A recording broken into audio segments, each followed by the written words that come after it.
ఆహార సంపాదనలో పశుపోషణ వ్యవసాయం వీటి పాత్ర ఏంటి? లక్షలాల క్రితం బయలుదేరిన మానవుడు తిండి కోసం వలసలు పోయినాడు, రక్షణ కోసం వలసలు పోయాడు. ఇవి రెండు సమకూరిన తర్వాత తన జాతిని పెంచుకోవడం మొదలుపెట్టాడు.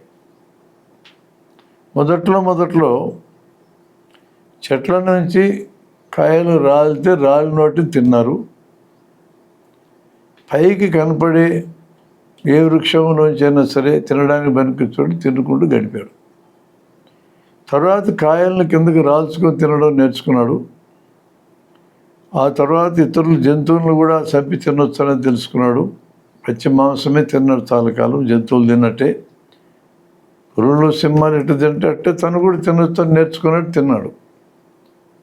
నిప్పును కనుక్కున్న తర్వాత మాంసాన్ని కాల్చుకొని తినడం, అది రుచిగా ఉండటం గుర్తించాడు.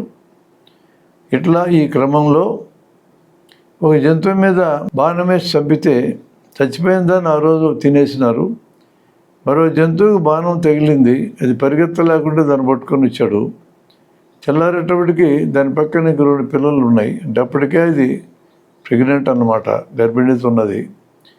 ఓహో, దీన్ని చంపకుండా ఉంటే పిల్లలను కూడా పెంచుకోవచ్చని నేర్చుకున్నాక దాంట్లోంచి పశుపోషణ అనేది వచ్చింది. గడ్డి గింజల్లో కొన్ని గింజలు తినడానికి అనుకూలంగా ఉన్నాయని గుర్తించినాక వాటిని సాగు చేయటం దాదాపు 10,000 ఏళ్ల క్రితం నేర్చుకున్న తర్వాత వ్యవసాయాన్ని ఒక ప్రధానమైన ఆహార వనరు కింద నేర్చుకున్నారు.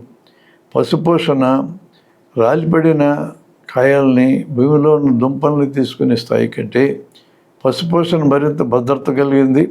కావాలనుకున్నప్పుడు ఒక జంతువుని తినొచ్చు, లేదా వాడి పాలు తాగి బతకొచ్చు.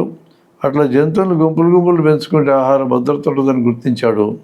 అంతకంటే ఎక్కువ ఉత్పాదన ఇవ్వగలిగేది పైరు. ఒక గింజ నాటితే 200 గింజలు తయారవుతాయి.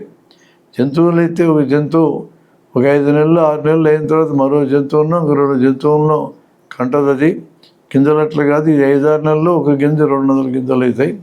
అందుకని ఆహార భద్రతకి, అంటే తిండి, ఆహారం, ఆకలి అనేది తీర్చుకోవడానికి అన్నిటికంటే గొప్పగా ఉపయోగపడేది వ్యవసాయం.